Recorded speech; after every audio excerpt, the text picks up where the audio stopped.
Toujours plus cher à Londres. Les habitants se sont fait une raison, mais c'est à présent officiel, la capitale britannique est devant Hong Kong, la ville la plus chère au monde pour vivre et pour travailler. C'est donc pas un hasard si Londres attire les ultra riches de tous les continents. Nos correspondants nous disent pourquoi et quel impact sur leur arrivée à la ville.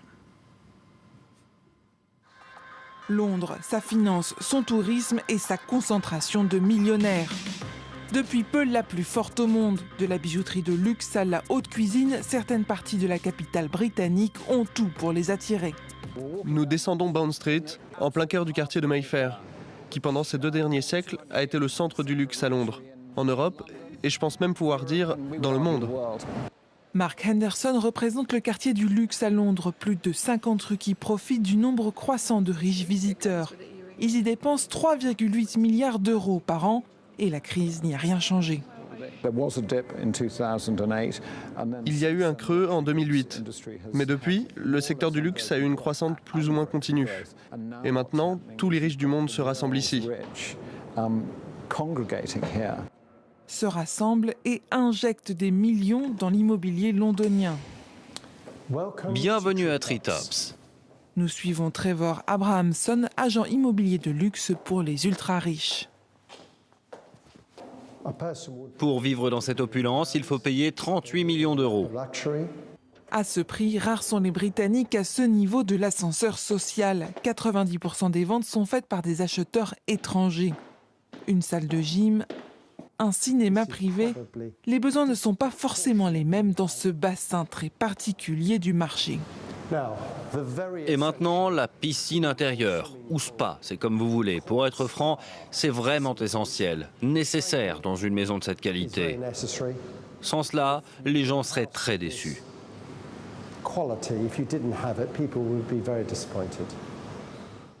Des besoins qui s'avèrent problématiques dans d'autres quartiers de Londres. Carol Seymour Newton et son association des habitants de Knightsbridge aident les autorités locales à examiner un flot de demandes de permis de construire. La tendance du moment dans les demandes, c'est l'excavation de sous-sols supplémentaires. C'est avant tout pour des piscines, des salles de projection, des entrepôts, des salles de gym, tout ce que les gens peuvent y caser. En plus des perturbations liées à ces rénovations à tout va, Carole pointe un autre problème. Ça a été construit dans les années 60 ou 70, je crois. Mais on n'y voit jamais grand monde.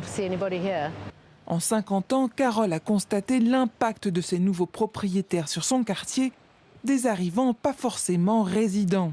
Le quartier n'est plus aussi vivant qu'avant parce qu'il y a de moins en moins de personnes qui y vivent. Ce phénomène est surnommé « acheter pour laisser ». De riches investisseurs étrangers achètent de l'immobilier londonien pour l'investissement et le laissent vide.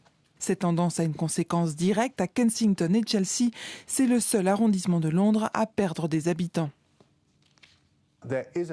Il y a un exode de la population. Il est clair que des gens achètent des propriétés, mais ensuite n'y habitent pas. Nous cherchons quelles mesures nous pourrions prendre pour décourager ce comportement. Et l'une des options que nous envisageons est d'augmenter le taux de l'impôt local pour les propriétés laissées vides pendant l'année. Pas sûr que cela décourage des propriétaires qui peuvent se permettre d'investir des millions dans une maison qu'ils n'habiteront jamais. Et avec moi sur ce plateau, Eric Pichet, économiste, professeur d'économie et de finance en gestion patrimoniale immobilière à Kedge. Bonjour. Bonjour. Merci d'avoir accepté notre invitation. Donc, c'est vrai qu'on levait un peu les yeux au ciel en découvrant, enfin vous ne découvrez pas, mais c'est vrai que ce sont des tarifs quand même, des niveaux de prix qui sont exorbitants. Londres qui passe devant Hong Kong. Selon vous, qu'est-ce qui permet de mieux expliquer ce niveau de prix pratiqué à Londres dans l'immobilier, mais aussi dans la vie quotidienne? Alors, concernant l'immobilier, il faut déjà mettre un peu en perspective. C'est-à-dire que Londres avait baissé assez fortement en 2008 avec la crise des subprimes, à peu près de 25% l'immobilier. Donc après, le marché immobilier a repris. Et en fin de compte, par rapport à début 2008, on n'est jamais qu'à 10% en gros de hausse par rapport à 2008. Alors en revanche, ce qui est intéressant, c'est que le secteur high-end, c'est-à-dire le secteur de l'immobilier de luxe, lui a plus progressé que la moyenne du marché. Mais alors, qui peut s'offrir encore un appartement ou une maison à Londres aujourd'hui? Alors, sur le marché de l'immobilier de luxe, il y a en fait deux types d'acquéreurs. Il y a encore les londoniens, les Britanniques, qui représentent à peu près la moitié du marché du haut de gamme. Et alors, plus on monte dans des prix très élevés, 10 millions de livres, 15 millions de livres, plus les étrangers ont une proportion les étrangers représentent une forte proportion des acquéreurs. Donc vous avez d'une part quand même des acquéreurs qui sont du cru en quelque sorte. Là, pour le coup, la finance est repartie, les bonus sont repartis, donc il y a de nouveau une solvabilisation de la demande à des niveaux élevés. Et alors ce qui est intéressant, c'est qu'on voit apparaître des étrangers qui sont essentiellement d'ailleurs à 25% des Russes ou à 25% des Chinois. Donc des ultra high net worth individuals, des personnes qui ont des très gros patrimoines et qui finalement, pour leur résidence, pour leur famille, les enfants, ont le choix finalement entre, il n'y a pas plus de 5 destinations dans le monde. Si vous avez New York, vous avez Londres, vous avez Paris, vous avez Genève et Monaco. Alors si vous éliminez les 3 grandes villes francophones, la barrière de la langue étant très importante bien sûr, pour l'anglais finalement il reste New York et Londres. Et il y a quand même une grande différence. Et pour la fiscalité aussi, je pense qu'on choisit les très très riches, ils ne vont pas forcément choisir Paris. Alors voilà, ils ne vont pas choisir Paris, mais ils auraient pu choisir Monaco ou Genève, surtout Monaco. Mais en l'occurrence, Monaco, d'abord, c'est tout petit. Et donc, avoir une vie sociale très développée à Monaco, c'est pas du tout évident. Londres, c'est une vraie ville, c'est une vraie capitale. Et donc, le choix, il se fait plutôt pour ce type de fortune entre New York et Londres. Et il faut reconnaître que la vie à Londres est beaucoup plus agréable. C'est-à-dire qu'on est vraiment à Londres, on est vraiment dans un état de droit, il n'y a pas de Guantanamo, etc. Donc on a vraiment des conditions de vie qui sont, à mon avis, nettement plus confortables à Londres qu'à New York. Vous pensez que ça explique en tout cas ce niveau de prix, la qualité de vie, la possibilité en effet d'avoir cette vraie liberté d'expression, tout ça participe à faire flamber les prix? Oui, alors ça contribue effectivement à faire de Londres une magnette, c'est-à-dire tout le monde va, enfin les grandes fortunes vont plutôt sur Londres, c'est clair.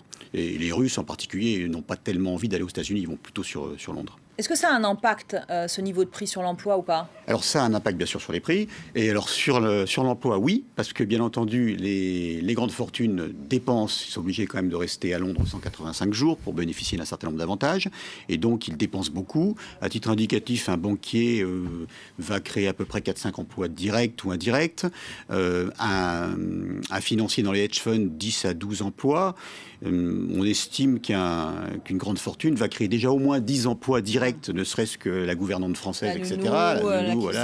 Les employés, bien sûr. Et puis des emplois indirects d'une manière importante, puisqu'ils vont consommer des biens de luxe, restaurants, voitures, etc. sur place. Qu'est-ce qu'ils pensent, les Anglais? Ils trouvent que c'est une richesse pour leur ville Vous savez, les Anglais, ils ont toujours été très accueillants de toutes les fortunes du monde. L'argent n'a pas d'odeur, c'est vraiment leur culture de base. Non, mais on est dans une situation de Wimbledonisation, finalement, vous savez, de la capitale.